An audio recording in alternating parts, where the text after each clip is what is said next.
Assalamualaikum warahmatullahi wabarakatuh.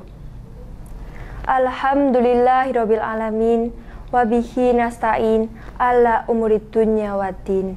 Wassalatu wassalamu ala asrofil anbiya'i wal mursalin wa ala alihi wa sahbihi ajmain. Amma ba'du. Pertama-tama marilah kita panjatkan puja dan puji syukur kehadirat Allah Subhanahu wa Ta'ala yang telah memberikan rahmat dan hidayahnya kepada kita semua. Tak lupa pula sholawat serta salam senantiasa kita haturkan kepada junjungan kita Nabi Agung Muhammad Sallallahu Alaihi Wasallam. Pemirsa yang dirahmati oleh Allah, sebelumnya saya mau berkisah tentang seorang pemuda di zaman Rasulullah. Namanya Alqamah. Ia seorang yang bertanggung jawab terhadap keluarganya, seorang yang rajin beribadah, rajin bersedekah, dan juga rajin berpuasa. Tetapi saat ia sakit keras dan dalam keadaan sakaratul maut, ia kesulitan untuk mengucapkan kalimat La ilaha illallah. Kira-kira mengapa ia kesulitan? Nah, ternyata pemirsa, itu karena ia durhaka kepada ibunya. Saat Rasulullah bertanya kepada ibu Alqamah, "Apa perasaanmu kepada anakmu?" Ibu Alqamah menjawab, "Aku merasa marah kepadanya." Dan itulah penyebab mengapa Alqamah kesulitan dalam mengucapkan kalimat La ilaha illallah dalam akhir hayatnya. Lalu Rasulullah meminta Bilal untuk menyiapkan kayu bakar untuk membakar Alqamah. Tetapi dengan spontan, ibu Alqamah mengatakan bahwa ia telah memaafkan anaknya dan meridhoinya.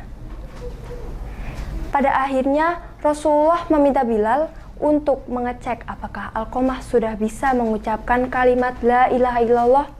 Dan Masya Allah, ternyata Alqamah bisa mengucapkannya dan akhirnya Alqamah pun meninggal. Itulah cerita dari Alqamah. Pemirsa yang dirahmati oleh Allah, pada kesempatan kali ini saya, Anissa Maulina, ingin membicarakan tentang akhlak kepada orang tua dan guru. Tidak hanya di zaman Rasulullah, di zaman modern seperti ini banyak sekali anak-anak yang tidak menghormati orang tuanya. Tetapi tidak hanya kepada orang tua, murid-murid zaman sekarang juga banyak yang tidak menghormati guru-guru mereka. Padahal kita ketahui bahwa sebagai anak kita harus menghormati dan berbakti kepada kedua orang tua kita serta guru-guru kita. Ada istilahnya birrul walidain yang artinya menunaikan hak orang tua dan kewajiban terhadap mereka. Tetap menaati keduanya dan menghindari berbuat buruk terhadap keduanya. Kita harus menaati kedua orang tua kita, tetapi dalam tanda kutip, dalam hal kebaikan. Jika mereka meminta untuk kita melakukan hal maksiat, kita harus menolaknya. Tetapi, kita harus menolaknya dengan cara yang baik. Sebagaimana mereka menyayangi kita, memberikan kasih sayang kepada kita, dan juga ilmu serta pengetahuan untuk kita. Maka sepantasnya sebagai anak kita harus berbakti kepada orang tua kita dan juga guru-guru kita. Ada 3 syarat yang harus kita penuhi agar menjadi anak yang berbakti.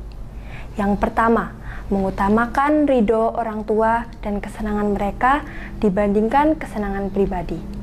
Yang kedua, melakukan apa yang mereka perintah dan menghindari apa yang mereka larang. Kita harus mengikuti apa yang mereka minta, tetapi dalam hal yang baik. Jangan mengikuti apa yang mereka perintah untuk berbuat maksiat, tetapi kita harus menolaknya dengan baik. Yang ketiga, memberikan sesuatu sebelum mereka memintanya.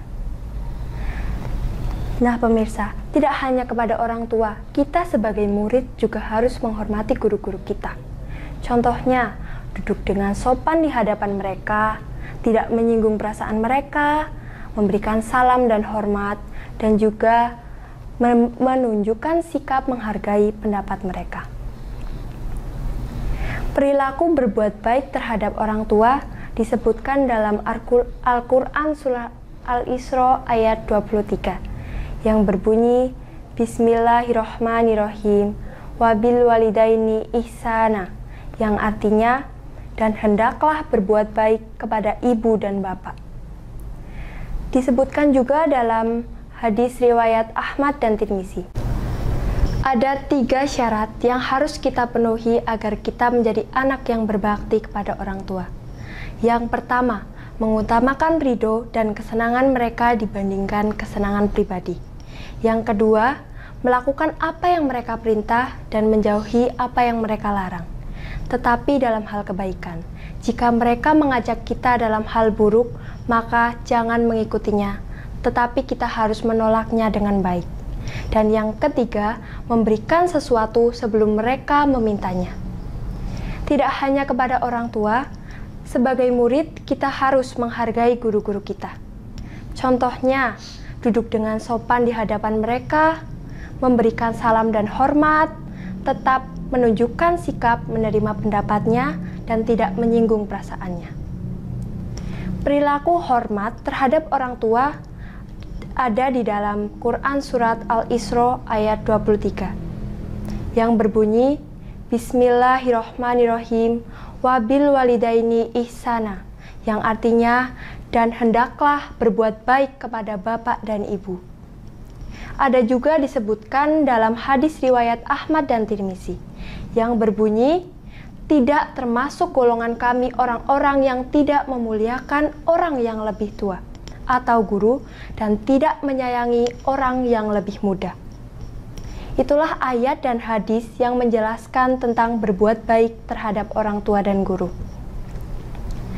Baiklah pemirsa, dari penjelasan tersebut dapat kita simpulkan bahwa kita sebagai anak harus menghormati dan menyayangi orang tua kita, sebagaimana mereka menyayangi kita, memberikan kasih sayang kepada kita. Kita harus selalu ingat jasa-jasa mereka yang telah diberikan kepada kita. Sebagai anak, kita harus selalu mendoakan mereka. Allahumma firli wali walidayya warhamhuma kama robbayani shohiro. Dan janganlah seperti sifat Alqomah kepada ibunya. Demikianlah yang dapat saya sampaikan. Apabila ada kesalahan, saya mohon maaf. Wabillahi taufiq wal hidayah. Wassalamualaikum warahmatullahi wabarakatuh.